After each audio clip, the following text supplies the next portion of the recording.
The failure of Raila Odinga to stop the attempted deportation of Miguna Miguna is the final evidence that the handshake between Raila Odinga and Uhuru Kenyatta was fake.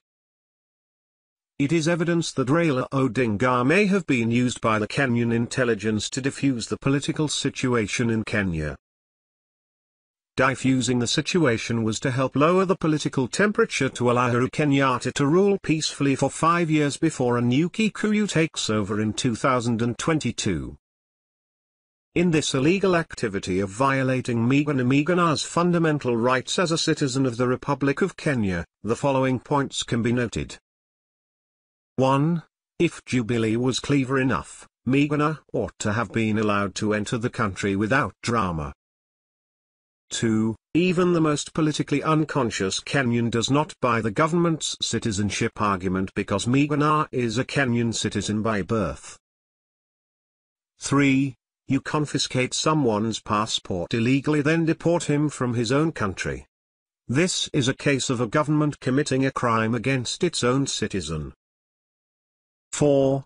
You disobey court orders, not just to return the passport but to return the deportee to Kenya. This is a pathetic case of a government violating its own laws and constitution. 5. You then invalidate his passport by perforating it, then keep the passport at some unknown and secret place. This is impunity, especially if no one is punished. 6. When the person brings himself back into the country, you deny him entry because he does not have a Kenyan passport which you confiscated and literally destroyed. 7. You then humiliate this person for more than 8 hours, after which you try to deport him to Dubai, a country where he has no connection. This is not a government. 8. You actually try to do so without a passport, although you are acting on behalf of the government, which is expected to know and understand the rules better than any citizen. 9. The person refuses to board the plane and the pilot also follows international rules and refuses to have the deportee on board. It's a case of defeating the government.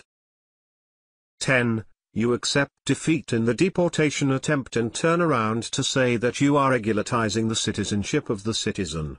Kenya is gone. Raila Odinga must cancel all talks with Uhuru Kenyatta together with the Jubilee government and either get back to struggle or retire from politics.